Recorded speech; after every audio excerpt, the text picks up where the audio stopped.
قابل احترام سامعین گرامی قدر، قرآن مجید کی جس آیت کی میں نے تلاوت کی، اس آیت میں اللہ تعالی نے مسلمان والدین کا ایک اہم فریضہ بیان فرمایا، اور وہ ہے اولاد کی تربیت۔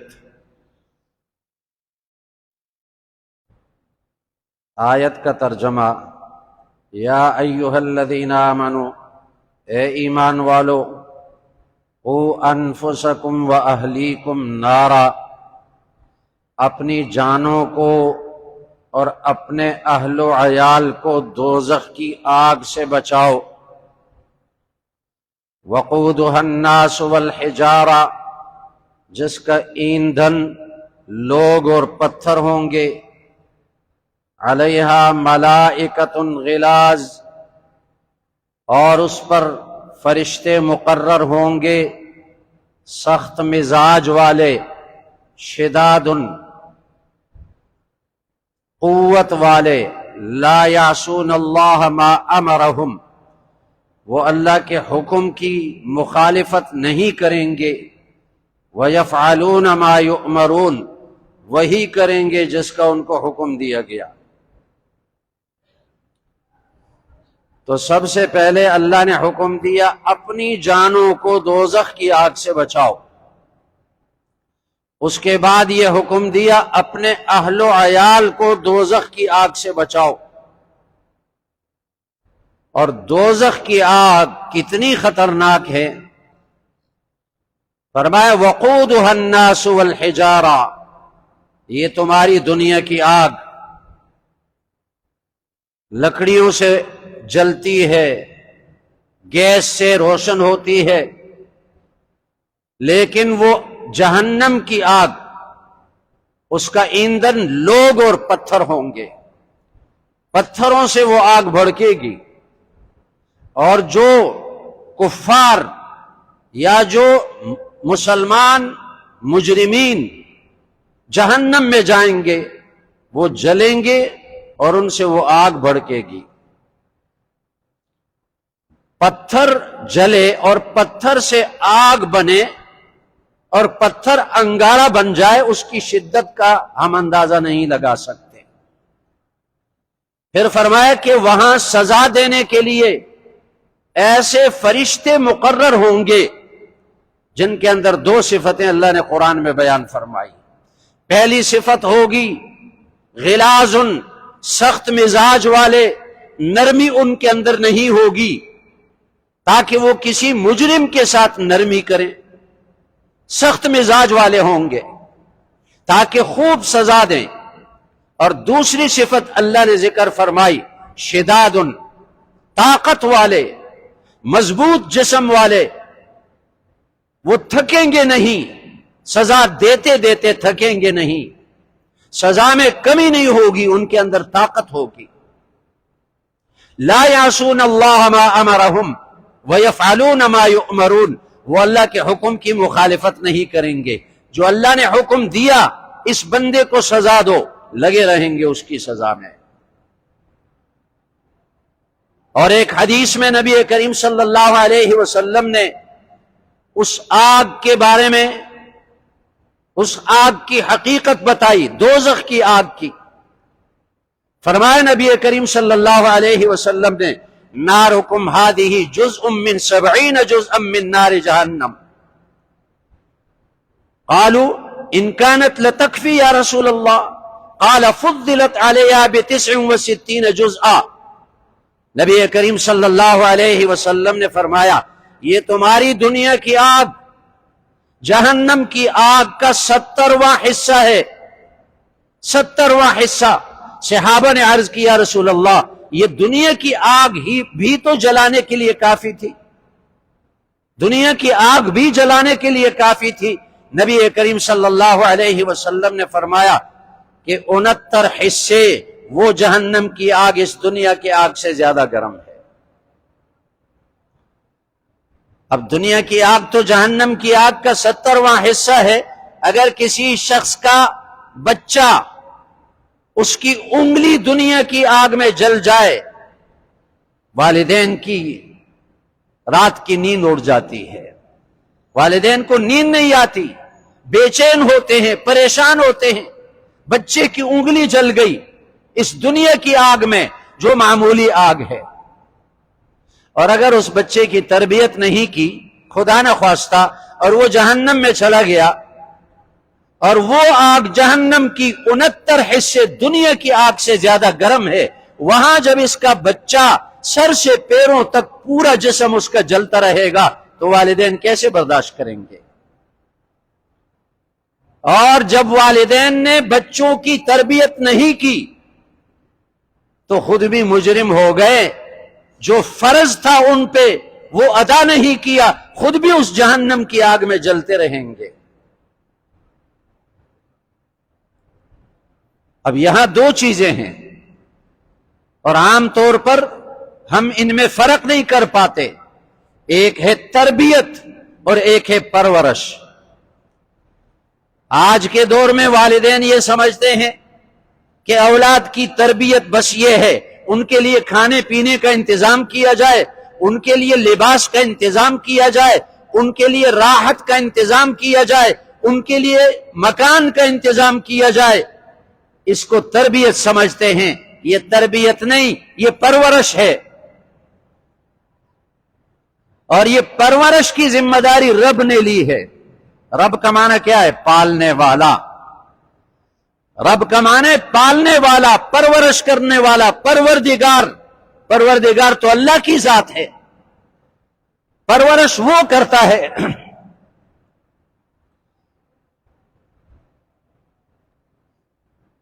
اللہ چاہے تو کسی غار کے اندر بھی بچے کی پرورش کر سکتا ہے. اللہ چاہے تو کسی سمندر کے اندر بھی بچے کی پرورش کر سکتا ہے، اس کو پال سکتا ہے. والدین کے ذمے جو لازم ہے وہ تربیت ہے. اب تربیت کا مطلب کیا ہے؟ بچے کے عقیدے کو درست کرنا، اس کے اندر ایمان کی صفت پیدا کرنا، اور بچے کے اخلاق کو درست کرنا، بچے کے اعمال کو درست کرنا، تاکہ یہ بچہ دیندار بن جائے، ایماندار بن جائے، با ادب بن جائے، با اخلاق بن جائے، با کردار بن جائے. بچہ بے حیا نہ ہو، بے دین نہ ہو، بد اخلاق نہ ہو، بے ادب نہ ہو، بد کردار نہ ہو. یہ ہے بچے کی تربیت. یہ والدین کی ذمہ داری ہے.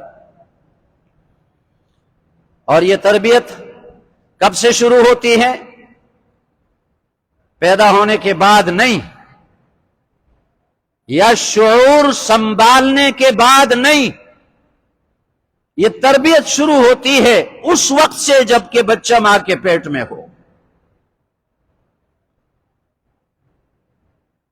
اسی لیے نبی کریم صلی اللہ علیہ وسلم نے فرمایا، تنکح المرأة لأربع، لمالها ولجمالها ولحسبها ولدينها فاظفر بذات الدین تربت یداک. نبی کریم صلی اللہ علیہ وسلم نے فرمایا، کسی عورت کے ساتھ جو نکاح کیا جاتا ہے تو 4 وجوہات ہوتی ہیں، 4 چیزیں ایسی ہوتی ہیں جن کی بنا پر کوئی شخص کسی عورت سے نکاح کرتا ہے. پہلی چیز لمالہا، وہ دیکھتا ہے کہ یہ مالدار گھرانے کی عورت ہے، اس سے شادی کرتا ہے. اور دوسری چیز وجمالہا، اس کی خوبصورتی کو دیکھ کر اس کے ساتھ شادی کرتے ہیں. اور تیسری چیز ولحسبہا، اس کے خاندان کو دیکھتے ہیں، یہ اونچے خاندان سے ہے. اور چوتھی چیز ولدینہا، وہ اس بات کو دیکھتے ہیں یہ دیندار گھرانہ ہے، اور یہاں جو پرورش پانے والی لڑکی ہیں دیندار ہے، دینداری کو دیکھتے ہیں. تو نبی کریم صلی اللہ علیہ وسلم نے فرمایا، فاظفر بذات الدین، تم دین والی صفت کے ساتھ کامیابی حاصل کرو، دین والی صفت کو پہلے رکھو۔ تربت یداک، جب دیندار عورت کو نکاح کے لیے، شادی کے لیے منتخب کریں گے تو اس کی گود میں پرورش پانے والے بچے وہ بھی دیندار ہوں گے۔ اب بچوں کی تربیت یہاں سے شروع ہوتی ہے۔ مال کو نہ دیکھا جائے، خوبصورتی کو نہ دیکھا جائے، مال آنے جانے والی چیز ہے، آج مال ہے کل نہیں رہے گا، خوبصورتی ختم ہونے والی چیز ہے، تھوڑی سی بیماری آئی خوبصورتی ختم ہو گئی۔ خاندان کو نہ دیکھا جائے، کلکم بنو آدم، سارے آدم علیہ السلام کی اولاد میں سے ہیں۔ دین کو دیکھا جائے، اور دین کی بنیاد پر جو نکاح کیا جائے، رشتہ کیا جائے، وہ پائیدار بھی ہوتا ہے، اور آئندہ ہونے والی اولاد بھی نیک اور دیندار ہوتی ہے۔ امیر المومنین عمر بن الخطاب رضی اللہ عنہ کا واقعہ مشہور ہے، کئی دفعہ میں نے پہلے بیان کیا۔ اپنے زمانے خلافت میں رات کو مدینہ کی گلیوں میں گشت کرتے تھے، اس لیے کہ یہ حکمران کی ذمہ داری ہے کہ اس کے ملک میں، اس کے رعیت میں کوئی بھوکا نہ سو جائے، کوئی پریشان حال نہ پایا جائے، کوئی مصیبت زدہ نہ پایا جائے۔ یہ ذمہ داری ہے اسلامی ملک کے حکمران کی۔ حضرت عمر رضی اللہ عنہ گشت کر رہے ہیں، ایک گلی سے گزر رہے ہیں، آدھی رات کا وقت ہے، اندھیرا ہے، اور ایک گھر سے آواز آ رہی ہے باتوں کی۔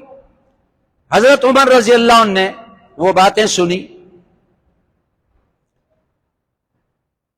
اب کسی کی خفیہ باتیں سننا جائز نہیں، لیکن جو ذمہ دار ہوتا ہے اور جس سے پوچھا جاتا ہے، اللہ کے ہاں پوچھا جاتا ہے، اس کے لیے اجازت ہے، وہ کسی کی خفیہ باتیں سن سکتا ہے، وہ ذمہ دار ہے، حکمران ہے۔ اگر ان کی اصلاح نہیں کرے گا، کل قیامت کے دن اللہ اس سے پوچھے گا۔ باتیں سنی تو ماں اور بیٹی کی آپس میں باتیں ہو رہی ہیں۔ ماں کہہ رہی ہے بیٹی سے کہ دودھ میں پانی ڈال دو تاکہ کل آنے والے گاہکوں کے لیے پورا ہو جائے۔ بیٹی کہتی ہے کہ اماں، امیر المومنین عمر نے دودھ میں پانی ڈالنے سے منع فرمایا۔ ماں کہتی ہے کہ امیر المومنین عمر تو اپنے گھر میں سوئے ہوں گے، ڈال دو پانی۔ بیٹی کہتی ہے کہ امیر المومنین تو سوئے ہیں، لیکن امیر المومنین عمر کا خدا تو دیکھ رہا ہے۔ کیسی ایمان کی بات ہے! اور یہی ایمان، خوف خدا، اللہ کا خوف اور فکر آخرت، یہ دو صفتیں جب انسانوں میں پیدا ہو جائیں، یہ دو صفتیں ہر قسم کے گناہوں سے روکنے والی ہے۔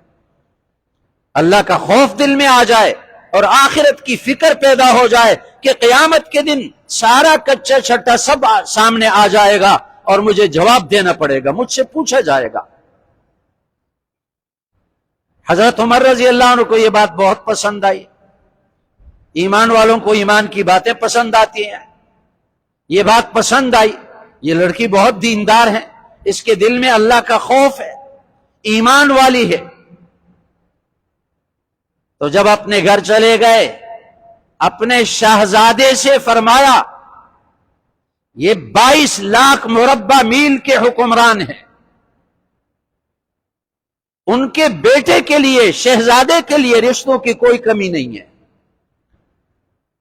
بڑے بڑے خاندانوں سے، مالدار گھرانوں سے رشتے ہو سکتے ہیں، لیکن ایمان کو ترجیح دی۔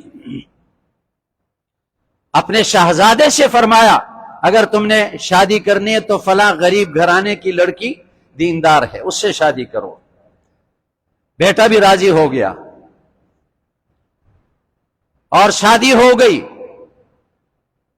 امیر المومنین کے بیٹے کی شادی دودھ بیچنے والے غریب گھرانے کی لڑکی سے ہوئی، ایمان کی بنیاد پر، دین کی بنیاد پر۔ اللہ تعالی نے ان کو ایک بیٹی عطا کی، اور اس بیٹی سے اللہ نے جو بچہ پیدا کیا، عمر ابن عبدالعزیز رحمہ اللہ، 4 خلفائے راشدین ہیں، ابو بکر، عمر، عثمان و علی رضی اللہ عنہم۔ ان خلفائے راشدین کا یہ جو 4 شمار ہوتے ہیں، اس کا مطلب یہ ہے کہ ان کی خلافت رسول اللہ صلی اللہ علیہ وسلم کے طرز کے موافق تھی۔ بعد میں خلفاء آئے، لیکن رسول اللہ صلی اللہ علیہ وسلم کی طرز کے موافق ان کی خلافت نہیں تھی۔ لیکن اس پر تمام علماء اور اہل سنت والجماعت کا اتفاق ہے کہ عمر ابن عبدالعزیز رحمہ اللہ وہ 5ویں خلیفہ ہیں جن کی خلافت رسول اللہ صلی اللہ علیہ وسلم کے طرز پر تھی،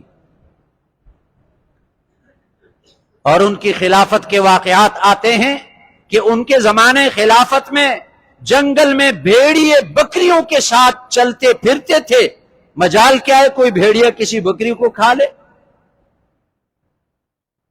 ایک شخص راستے پر جا رہا تھا اور دیکھا کہ ایک چرواہا بکریاں چرا رہا ہے، اور بھیڑیا آیا اور اس ایک بکری کو اٹھا لیا اس نے۔ وہ چرواہا پریشان ہو گیا، رونے لگا۔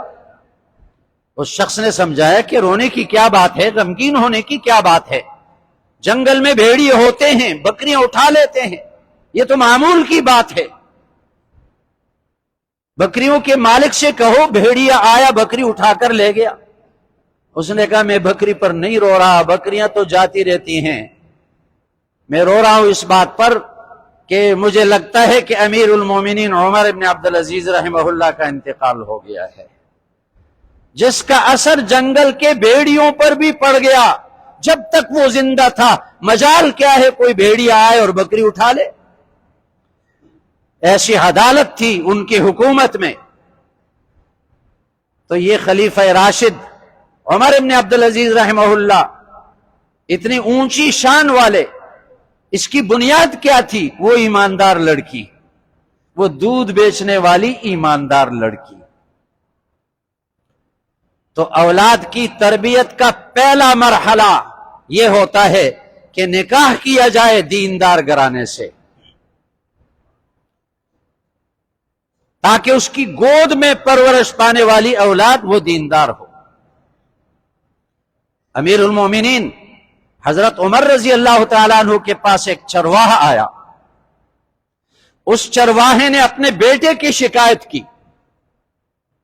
کہ میرا بیٹا میرا حکم نہیں مانتا، نافرمان ہے، اور مجھے گالیاں بھی دیتا ہے، مجھے مارتا بھی ہے۔ حضرت عمر رضی اللہ تعالیٰ عنہ نے اس چرواہے کے بیٹے کو بلایا اور اس سے فرمایا تیرا باپ تیری شکایت کرتا ہے، یہ نافرمان ہے، یہ مجھے گالیاں دیتا ہے۔ اس بیٹے نے حضرت عمر رضی اللہ عنہ سے عرض کیا امیر المومنین یہ تو میں مانتا ہوں کہ اولاد پر والدین کا حق ہے، اولاد پر والدین کا حق ہے، لیکن میں آپ سے یہ پوچھنا چاہتا ہوں کہ اولاد کا بھی حق والدین پر ہے یا نہیں؟ حضرت عمر رضی اللہ عنہ نے فرمایا کہ اولاد کا حق والدین پر ہے، اور پھر یہ حقوق ذکر کیے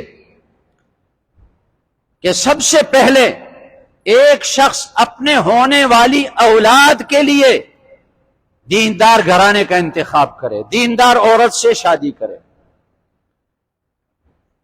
اور پھر جب اس کا بچہ پیدا ہو تو اس کے کان میں اذان دے، ایک کان میں اذان دے دوسرے کان میں اقامت کہے، اس کا نام اسلامی رکھے۔ نام کا اثر ہوتا ہے اس کی شخصیت پر۔ آج کل لوگ اپنے بچوں کے لیے ایسے نام تلاش کرتے ہیں کہ جس کا نہ کوئی معنی بنتا ہے نہ وہ کسی کا نام ہوتا ہے، چاہتے ہیں کہ میرے بچے کا ایسا نام ہو جو کسی نے سنا بھی نہیں۔ مسلمان کو تو چاہیے اپنے بیٹوں کے نام صحابہ کرام کے ناموں پہ رکھیں، بیٹیوں کے نام صحابیات کے ناموں پہ رکھیں، نام کا اثر ہوتا ہے اس کی شخصیت پر۔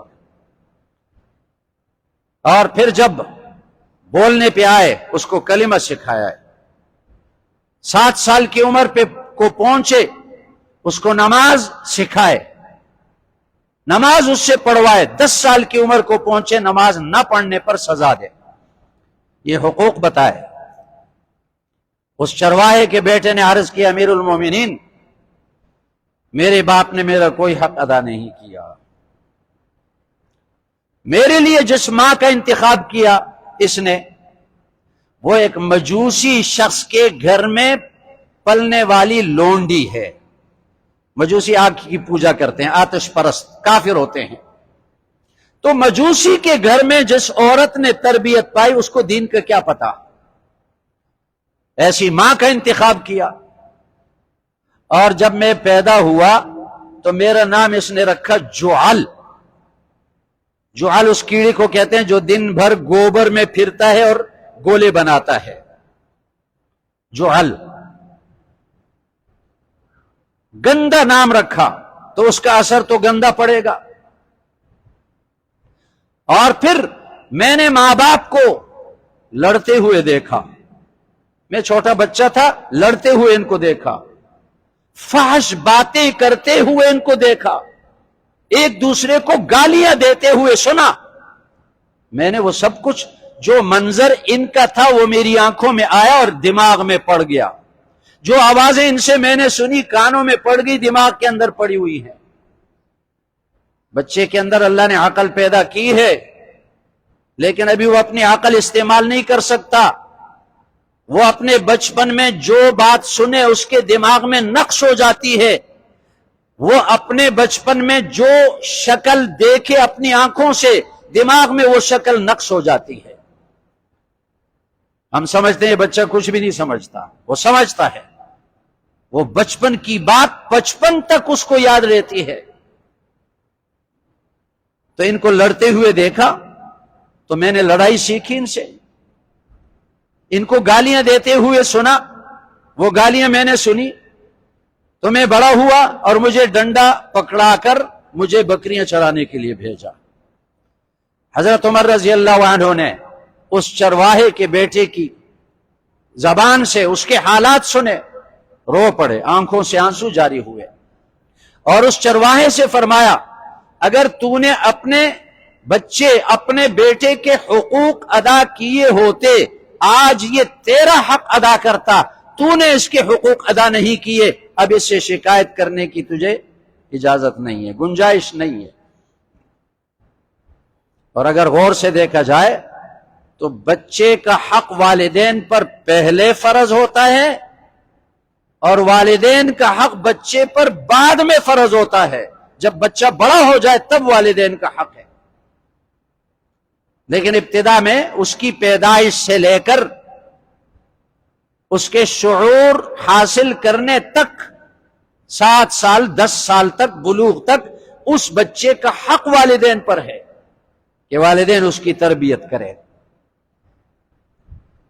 تو یہ موضوع لمبا ہے، آئندہ جمعات میں بھی چلتا رہے گا کہ والدین اپنی اولاد کی تربیت کیسے کریں، کس طریقے پر تربیت کریں، اور یہ بتا دیا کہ یہ اولاد کی تربیت والدین پر فرض ہے۔ اگر تربیت نہیں کریں گے اور یہ اولاد جہنم کی آگ میں جلے گی تو والدین کیسے برداشت کریں گے؟ اور یہ بھی بتا دیا کہ ہم پرورش کو تربیت سمجھتے ہیں کہ بچوں کے لیے کھانے پینے کا انتظام کیا جائے، لباس کا انتظام کیا جائے، یہ تربیت نہیں، یہ پرورش ہے۔ پرورش اللہ کی ذمہ داری ہے، رب العالمین ہے۔ رب العالمین کا معنی تمام جہانوں کو پالنے والا۔ وہ رب پتھر کے اندر کیڑے کو بھی پالتا ہے، وہ سمندر کے اندر مچھلیوں کو بھی پالتا ہے، رب وہ ہے۔ والدین پر فرض ہے تربیت، اور آج والدین اپنی تربیت میں دلچسپی نہیں لے رہے۔ اور یہ حدیث جو میں نے پڑھ کر سنائی اس کا ترجمہ کر دیتا ہوں۔ نبی کریم صلی اللہ علیہ وسلم نے فرمایا ہر بچہ فطرت اسلام پر پیدا ہوتا ہے، ہر بچہ، لیکن اس کے والدین اس کو یا تو یہودی بنا دیتے ہیں یا نصرانی بنا دیتے ہیں یا مجوسی بنا دیتے ہیں۔ اگر والدین یہودی ہیں بچے کو یہودی بنا دیتے ہیں، نصرانی ہے بچے کو نصرانی بنا دیتے ہیں۔ لیکن ایسا بھی ہوتا ہے کہ اگر والدین مسلمان ہیں اپنے بچے کو ایسے ادارے میں بھیجیں جہاں نصرانیت والے اعمال غالب ہیں، نصرانیوں اور عیسائیوں کا طرز و طریقہ غالب ہے، تو ان والدین نے اپنے بچے کو نصرانیت کے حوالے کر دیا۔ اب وہ بچہ جب بڑا ہوگا وہ سارے نصارہ اور عیسائیوں کے طریقے اپنائے گا۔ اگر اس نے اپنے بچے کو ایسے ادارے میں بھیجا، ایسے اسکول میں بھیجا جہاں نصرانیت کا ماحول ہے، جہاں عیسائیت کا ماحول ہے، جہاں مجوسیت کا ماحول ہے، جہاں ہندوانہ رسمیں ہیں، تو اپنے بچے کو خود اس ماحول کے حوالے کر دیا۔ نبی کریم صلی اللہ علیہ وسلم نے مثال بیان فرمائی کما تنتج البہیمۃ بہیمۃ جمعاء هل تحسون فیہا من جدعاء۔ کسی جانور کا کان کٹا ہوتا ہے، کسی کی ناک کٹی ہوتی ہے، کسی کا دم کٹا ہوتا ہے، پیدائشی طور پر وہ ناک کٹے، دم کٹے، کان کٹے نہیں ہوتے، یہ بعد میں لوگ کاٹتے ہیں۔ اسی طرح ہر بچہ فطرت اسلام پر پیدا ہوتا ہے۔ اگر گھروں میں دینی ماحول ہو یہ بچہ مسلمان بنے گا۔ اگر والدین اپنے بچوں کو دینی ماحول والے ادارے میں بھیجیں گے یہ بچہ خود بخود دیندار بنے گا۔ تو قیامت کے دن مسلمانوں سے پوچھا جائے گا تم نے اپنے بچے کی تربیت کیوں نہیں کی؟ سبحانک اللہم۔